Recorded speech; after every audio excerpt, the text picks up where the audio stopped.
Psaume 36. Jusqu'au ciel va ton amour éternel, et jusqu'aux nuages monte ta fidélité. Ta justice est aussi haute que les plus hautes montagnes. Tes jugements sont profonds comme l'immense océan. Tu secours, ô Éternel, et les hommes et les bêtes.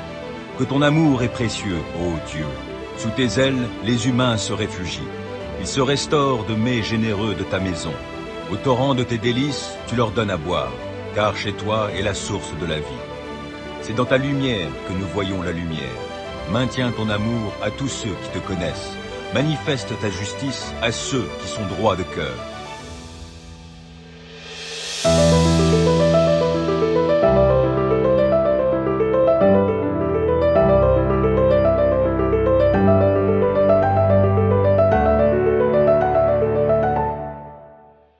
Je voudrais vous accueillir dans notre émission sur la famille. Dans cette émission, nous chercherons à apporter des réponses pratiques aux problématiques de la famille, car nous croyons qu'aujourd'hui, il nous faut non pas être dans des aspects seulement théoriques, mais il faut être concret parce que les différentes difficultés que rencontre la famille aujourd'hui nécessitent qu'on s'y attarde et d'une certaine manière qu'on puisse y apporter certaines réponses, voire même si possible des solutions. Aujourd'hui, je suis en compagnie de deux jeunes pour pouvoir aborder la problématique de l'amour. Je suis avec Doris et avec Saraline. Elles vont me poser un certain nombre de questions et je tâcherai par la grâce de Dieu de répondre à leurs questions. Juste avant, permettez que nous puissions offrir à l'Éternel une prière. Prions ensemble. Éternel notre Dieu, nous sommes très heureux d'être avec toi pour que nous puissions discuter, parler de cette question d'amour dans le cadre de la famille, sachant que la famille effectivement repose sur cet élément indispensable qu'est l'amour. Que tu sois avec nous, au nom de Jésus-Christ et pour ta gloire. Amen. Amen. Chers jeunes, je vous écoute en ce qui concerne les questions que vous avez à me poser. Doris, vas-y, je t'écoute. Alors, la première question, Pasteur Bibrek, beaucoup de gens parlent d'amour ou encore veulent rencontrer l'amour, mais finalement, qu'est-ce que c'est que l'amour? Effectivement, tu as tout à fait raison. Beaucoup de gens parlent d'amour parce que, tu vois, l'amour a ce côté un peu magique, ce côté merveilleux, ce côté qui fait rêver pas mal de personnes. Donc, on en parle et on va très souvent voir de la chansonnette, des chansons, de la musique qui reflètent, qui parlent d'amour. Et très souvent, on se rend compte que lorsqu'on regarde les morceaux musicaux, on se rend compte que très souvent, ce sont des morceaux qui relatent effectivement l'amour. Lorsqu'on regarde aussi la jeunesse, et vous êtes jeune, et ça me permet d'en parler aussi, les jeunes aussi parlent beaucoup d'amour, parlent de petits copains. Donc l'amour est une question essentielle pour l'être humain, et particulièrement pour les jeunes que vous êtes, parce que vous vous interrogez sur cette question d'amour. Alors, premièrement, on peut dire une chose, c'est que l'être humain a deux besoins fondamentaux, c'est aimer et d'être aimé. Donc, parler d'amour aujourd'hui, ce n'est pas être désuet. Au contraire, lorsqu'on parle d'amour, on veut tout simplement, et je perds mes mots puisque je parle d'amour, vous me comprenez, on veut vraiment toucher du doigt cette réalité parce que on veut entrer dans cet amour. Et je le comprends très bien. Et la question que tu poses, à savoir, mais qu'est-ce que l'amour finalement? Qu'est-ce que l'amour? Alors certains diront c'est tout simplement un sentiment, d'autres diront c'est un principe, d'autres diront c'est un besoin. Plusieurs personnes émettront leur idée en ce qui concerne qu'est-ce que l'amour. La chose qu'on peut assurément dire sans se tromper, c'est que l'amour fait partie de l'existence même de l'être humain, l'existence depuis sa tendre enfance jusqu'à l'âge avancé, cela fait partie véritablement de son vécu. Et donc, trouver une définition de l'amour serait peut-être réduire l'amour simplement à un mot, une expression, une définition. Il me semble que l'amour est beaucoup plus large, englobe l'être humain dans sa totalité.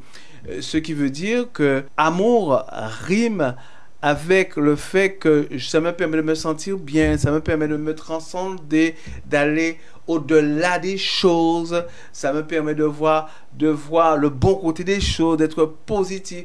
L'amour me permet d'être heureux tout simplement. Alors en tant que jeune, il me semble que on s'est peut-être trompé ou encore il y a une confusion en ce qui concerne l'amour et le sentiment amoureux. Parce qu'il me semble que on parle beaucoup plus de sentiment amoureux. Alors le sentiment amoureux fait référence d'une certaine manière à l'attirance. Le jeune est attiré par un autre jeune. C'est normal. C'est normal que le jeune soit attiré par un autre jeune, attiré par le sexe opposé. Ça fait partie de la construction même du jeune, de l'individu, de l'être humain, des êtres humains que nous sommes. Donc, il y a cette attirance, d'accord?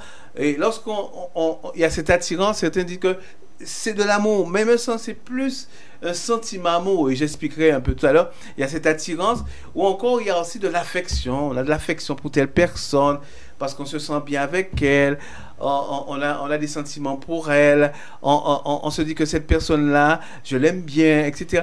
Alors, non seulement il y a cette attirance, mais il y a aussi cette affection que certains jeunes ont.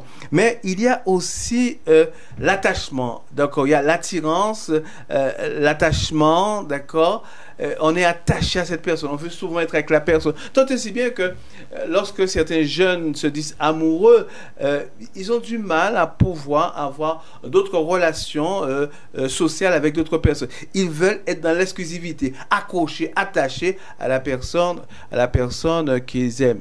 Et l'autre fait aussi que je trouve vraiment malheureux aujourd'hui, c'est que ce sentiment amoureux qui à première vue est basé sur l'attirance, l'affection, l'attachement, et on y a mis aussi l'activité sexuelle. Aujourd'hui, parler d'amour pour certains jeunes, c'est aussi avoir une activité sexuelle. Alors tout ça fait partie de ce qu'on appelle le sentiment amoureux. Parce que l'amour, c'est autre chose. S'il est vrai que l'amour va commencer avec le sentiment amoureux, c'est-à-dire avec l'attirance, avec l'attachement, avec l'affection, mais l'amour c'est autre chose parce que l'amour va considérer l'autre avec ses qualités et ses défauts. L'amour va considérer l'autre dans sa totalité, va chercher à connaître l'histoire de l'autre, l'éducation de l'autre, mais l'amour aussi sera dans une certaine acceptation de l'autre. C'est pas simplement rester dans sa position, mais c'est aussi se mettre à la place de l'autre. Donc, beaucoup de personnes parlent d'amour, beaucoup de jeunes parlent d'amour, mais j'ai la nette impression qu'ils parlent plus de sentiments amoureux que d'amour véritable. Parce que lorsqu'on est dans le sentiment amoureux, on se sent bien. Il n'y a pas d'effort à faire, tout simplement. Puisqu'il y a l'attirance, il y a l'affection, l'attachement, il n'y a pas d'effort à faire.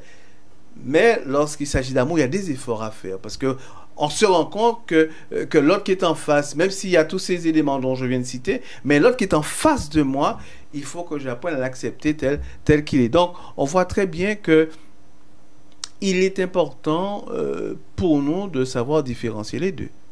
Mais justement, comment faire la différence entre l'amour et le sentiment amoureux?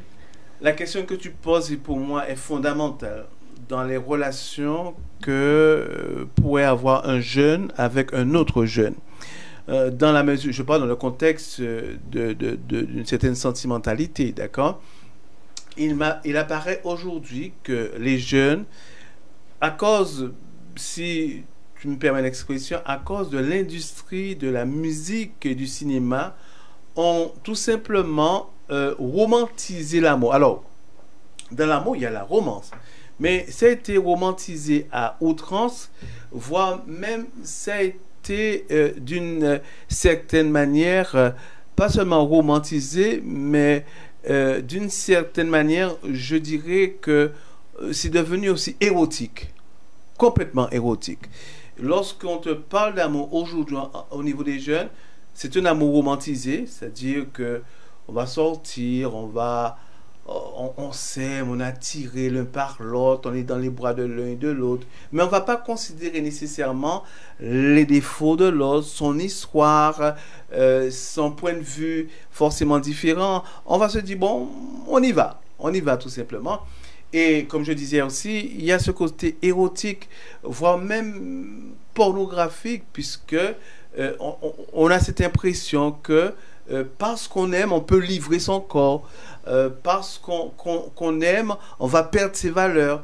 Et c'est pas du tout ça l'amour. Et cette confusion-là crée chez certains jeunes une certaine confusion. Et ils se disent que voilà, j'ai rencontré l'amour de ma vie, mais ils sont tout simplement dans le sentiment amoureux et ils ne sont pas encore passés au stade de l'amour qui demande de faire des efforts pour pouvoir aller à la rencontre de l'autre et pour savoir effectivement qui est cet autre qui est en face de moi, cette altérité. Parce que il faut être conscient que lorsqu'on parle d'amour, on prend en considération l'autre qui est en face de nous.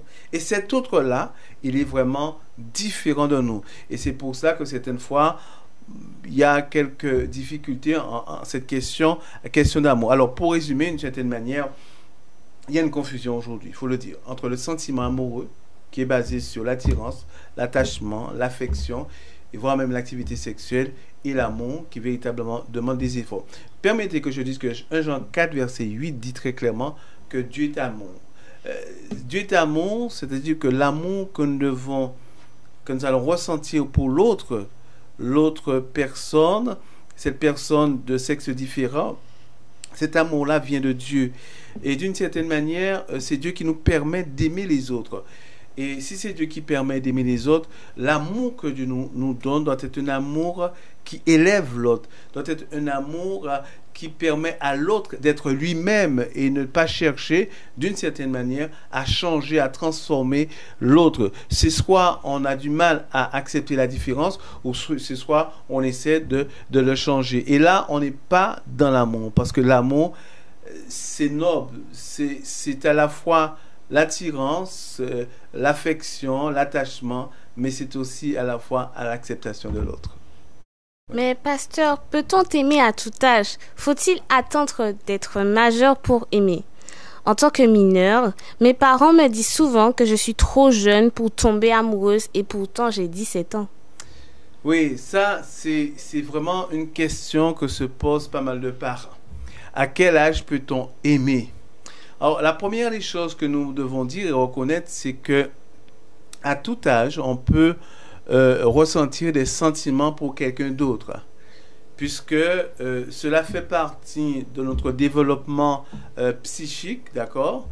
Et il faut reconnaître en l'autre, et en tant que parent, c'est notre responsabilité, reconnaître dans son enfant les sentiments qui traverseraient son enfant. Et cet enfant dit à ses parents, voilà, j'aime quelqu'un, quel que soit l'âge. Il faut recevoir l'information, il faut écouter, parce que c'est important d'être à l'écoute de ce jeune. Il ne faut pas le rembourrer, le renvoyer, parce que si nous faisons cela en tant que parents, ce qui se passera, c'est que l'enfant ira vers d'autres personnes, et ces autres personnes ne vont pas forcément lui donner les conseils que nous, en tant que parents, nous aurions pu lui donner. Maintenant, le jeune, et je disais donc à tout âge, on peut avoir des sentiments, on peut ressentir quelque chose qu'on considère, qu'on appelle amour. Il ne faut pas du tout, d'une certaine manière,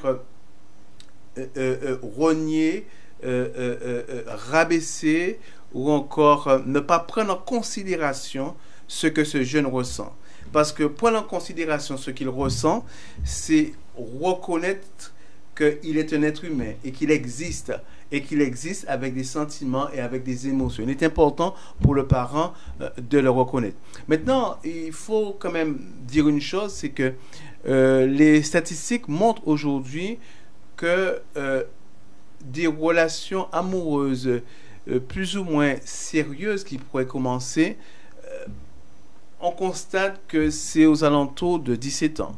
Avant 17 ans, c'est pas encore des relations plus ou moins... Alors, quand on dit sérieux, c'est-à-dire des relations qui pourraient aller un peu plus loin, aboutir à quelque chose. Avant cela, on est encore jeune, encore dans la période de la préadolescence. Et dans cette période de préadolescence, il y a pas mal d'idées qui traversent l'esprit du jeune, et on n'est pas surpris de voir qu'à cet âge-là, surtout au niveau des garçons, qu'ils papillonnent un peu, c'est-à-dire qu'ils vont dire qu'ils vont aimer telle personne, après ils vont aimer une autre personne, après ils vont aimer telle personne, etc. On n'est pas surpris de voir ça. Ou encore, le jeune ne prend pas la chose très au sérieux, il se dit simplement que c'est une relation que j'ai là actuellement, c'est une relation passagère. Maintenant, les parents se sont très concernés par cette situation, et surtout les parents qui ont des jeunes filles. Ça, on veut que nos jeunes filles puissent véritablement avoir une certaine tenue, et on met l'accent surtout sur la vertu que devait avoir chaque jeune fille. Par rapport à cela, le parent doit se dire aussi que il est passé par cette phase dans sa vie où il a eu aussi des sentiments pour des personnes du sexe opposé, dans le sens où, dans ce développement psychique, aimer quelqu'un d'autre, porter son regard sur quelqu'un d'autre, c'est très très important, ok? Parce que ça montre qu'on peut avoir des sentiments, qu'on peut être attiré par l'autre. Si le jeune n'a pas cette attirance vers une personne du sexe opposé, alors qu'il est entré dans son développement psychique, on ne parle pas qu'il faille forcer les gens à entrer dans une relation. Non, c'est-à-dire que tout naturellement, le jeune va se sentir attiré par quelqu'un d'autre, parce que ça fait partie de son développement psychique, d'accord, et physique aussi, physiologique aussi.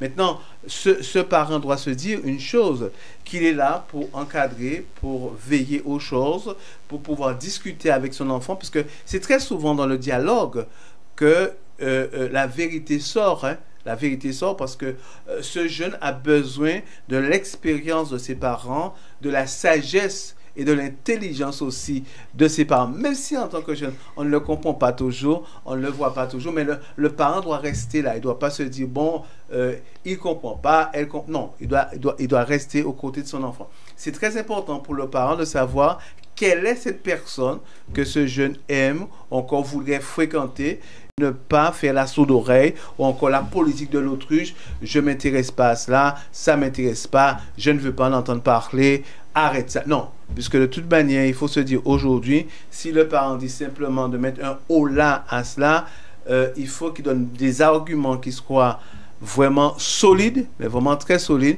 et pas des arguments légers que le jeune ne va pas recevoir et accepter. Maintenant, il faut dire aux jeunes aussi, il faut leur dire aussi, si vos parents reçoivent l'information et qu'ils conçoivent à ce que vous puissiez avoir une fréquentation avec quelqu'un que vous dites que vous aimez, mais une fréquentation bien encadrée, il faut aussi que le jeune soit d'une certaine manière responsable aussi. On ne va pas se permettre de faire n'importe quoi. Si les parents nous font confiance, il faut aussi qu'on se montre digne de cette confiance-là. Parce qu'il peut arriver certaines fois que le parent se dit, bon, je conçois que tu aies des sentiments, d'accord? Le parent cadre avec son enfant, parce qu'il faut poser un cadre, hein. C'est pas du tout et du n'importe quoi. Le parent pose un cadre avec son enfant, mais il faut que cet enfant puisse respecter le cadre aussi. Parce que j'entends des jeunes dire, oui, j'ai dit à mes parents, oui, que j'avais un petit copain, une petite copine, ou j'aimais quelqu'un, je fréquentais quelqu'un, ma mère m'a réprimandé, m'a dit, etc., etc. Oui, il faut comprendre les parents, parce qu'ils se rendent compte qu'aujourd'hui, que nous sommes dans un monde où c'est le laisser-faire, c'est une vie complètement débridée. Or, le parent est là pour continuer à poser le cadre. C'est très important. Donc, tout jeune peut avoir des sentiments, ça c'est clair. Ça fait partie de son développement psychique. Et c'est vraiment à l'âge de 17 ans qu'on remarque que le jeune est un peu plus sérieux dans sa relation, dans sa fréquentation. D'accord. Alors, aujourd'hui, il est important d'avoir un petit ami ou une petite amie, un copain, copine, enfin, d'être en couple. Il y a une vraie pression sociale et voire même dans l'Église. Alors, comment répondre à cette pression? Oui, ça, je suis tout à fait d'accord avec toi. Aujourd'hui, il y a une vraie pression sociale, une pression de vos pères, puisque dans la cour des récréations, la cour de l'école, on entend souvent les jeunes qui parlent de leurs petits copains, leurs petites copines, parce que c'est devenu quelque chose à la mode, puisqu'on considère aujourd'hui, beaucoup considèrent que s'ils n'ont pas de copains, ils n'ont pas de copines, ils sont pas bien, ils sont malades. Ouais, il faut absolument, parce que mon ami a un petit copain, il faut aussi que moi aussi j'ai un petit copain. Encore mon ami a une petite copine, il faut que moi aussi j'ai une petite copine. Donc on tourne derrière toujours la question de copain, copine. C'est l'âge, hein? C'est l'âge d'en parler, il faut le reconnaître. Cependant, il y a une pression, puisque vous pouvez même être écarté du groupe ou encore vous sentir gêné parce que vous n'avez pas de copain et de copine. Parce que vous n'êtes pas, entre guillemets, ce que certains pourraient appeler être en couple. J'ai entendu ça des jeunes, hein, qui ne sont pas encore mariés, mais parce qu'ils fréquentent quelqu'un, ils sont en couple. Enfin, c'est pour vous montrer l'idée aussi. Alors, cette pression sociale, la pression des pères, il ne faut pas se laisser carrément happer, d'accord, carrément submergé par cette pression. Parce que il faut que chaque jeune sache qu'il existe par lui-même, qu'il a de la valeur aux yeux de Dieu, sans copain, sans copine, sans petit copain, sans petite copine. Vous avez de la valeur aux yeux de Dieu. Pas seulement aux yeux de Dieu, aux yeux aussi de vos parents, de ceux qui vous entourent. Si quelqu'un veut vous enfermer dans une cage de petits copains, de petites copines, ne vous laissez pas enfermer. Mais non, vous valez plus que ça. Vous n'êtes pas en train de vivre dans l'ombre d'un copain ou dans l'ombre d'une petite copine. Parce que certains jeunes, c'est ce qu'ils font aujourd'hui. Ils vivent dans l'ombre du copain, d'une copine, et alors qu'en réalité, pour commencer une relation amoureuse, il faut déjà avoir une certaine maturité quand même dans sa tête. Certains veulent le faire parce qu'ils voient les autres le faire et ils ne sont même pas encore prêts, puisque vous pouvez demander à ceux qui ont copain et copine, c'est pas aussi simple que ça, hein? Puisque le copain ou la petite copine, certaines fois, il vous fait souffrir, vous pleurez, vous avez ce qu'on dit en créole, limbé, et tout ce qui s'ensuit. Je vous en passe des choses. Donc, il ne faut pas penser que c'est toujours la vie en rose, d'accord? Non. Et la vie ne se résume pas simplement à une relation avec un autre du sexe opposé. Non. La vie se résume dans son acceptation de soi. Il ne faut pas que notre l'estime de soi, l'estime qu'on a de soi-même, soit basée en relation, en lien avec la relation que j'aurai avec quelqu'un d'autre. Il faut déjà commencer par s'aimer avant de chercher à aimer les autres. Il faut aimer sa personne. Et aimer sa personne, c'est reconnaître aussi que Dieu nous aime. Mais c'est reconnaître que Dieu nous aime. Donc il est important pour le jeune de ne pas se laisser du tout happer par cette pression-là. D'accord? Parce que ma valeur n'est pas dans l'identité de l'autre, ma valeur est dans ce que je suis, dans ce que j'ai comme personnalité, dans ce que je peux accomplir, il faut avoir une bonne estime de soi. Maintenant, je suis forcé de reconnaître avec toi que c'est pas seulement une pression sociale, une pression des pères, mais il y a une pression à l'église aussi. Ah, mais c'est vraiment dommage. Vous avez l'impression qu'à partir du moment où vous avez un certain âge, il vous faut absolument trouver un fiancé, une fiancée. Il faut absolument être, entre guillemets, en couple. D'accord? Entre guillemets, être en couple. Alors que ce n'est pas ce que Dieu dit dans sa parole. Le Seigneur est très clair. D'accord? Le Seigneur dit effectivement, certains seront en couple, d'autres ne le seront pas. C'est ce que Jésus a dit. Donc, tout le monde ne sera pas nécessairement en couple. Donc, il ne faut pas être dans une course effrénée, d'accord, pour satisfaire aux besoins sociaux des autres, ou encore satisfaire aux besoins ecclésiaux des autres. Non, ne vous laissez pas, ne laissez personne vous mettre une pression, que ce soit vos amis, vos parents, que ce soit au niveau de l'église, parce que vous avez de la valeur. Et de toute manière, l'amour ne met pas de la pression sur les uns et les autres. D'accord? Donc, sachez une chose, chers jeunes, alors que nous terminons notre émission d'aujourd'hui, sachez, chers jeunes, que l'amour est une belle chose. C'est clair. OK? Mais ne laissons pas les autres mettre une pression sur nous. Ne confondons pas amour et sentiments amoureux. Reconnaissons les sentiments que peuvent avoir les uns et les autres. D'accord? En tout cas, merci pour les questions que vous m'avez posées. Je pense que ces questions-là aussi reflètent un peu votre génération, les questions que se posent les jeunes. Nous avons essayé d'y répondre le mieux possible et toujours en mettant en avant le fait que le Christ nous aime par-dessus tout. Amen. Amen. Jérémie 31. En ce temps-là, l'Éternel le déclare, « Moi je serai le Dieu de toutes les familles d'Israël, et ces familles seront mon peuple. » Voici ce que déclare l'Éternel. « Le peuple qui a échappé au tranchant de l'épée obtiendra ma faveur dans le désert. Je viens faire jouir Israël du repos. » Dès les temps reculés, l'Éternel lui est apparu et lui a dit, « D'un amour éternel, je t'aime. C'est pourquoi je t'attire par l'affection que je te porte. » Prions ensemble. Éternel notre Dieu, merci pour ce moment de réflexion que tu nous as accordé, pour le fait que nous ayons pu répondre à un certain nombre de questions que se pose la jeunesse. Nous voulons aujourd'hui, Père, te laisser nous conduire, nous diriger et faire de nous ce que tu veux. Et permets que chaque jeune puisse reconnaître qu'il a de la valeur à tes yeux et que ce n'est pas à travers l'autre, à travers l'ombre de l'autre, mais bien au contraire, parce que tu es celui qui nous a accordé Jésus-Christ et celui qui va nous permettre de toujours avancer avec lui. Merci de nous garder en toi. Merci de nous garder en ton amour. Au nom de Jésus et pour ta gloire. Amen.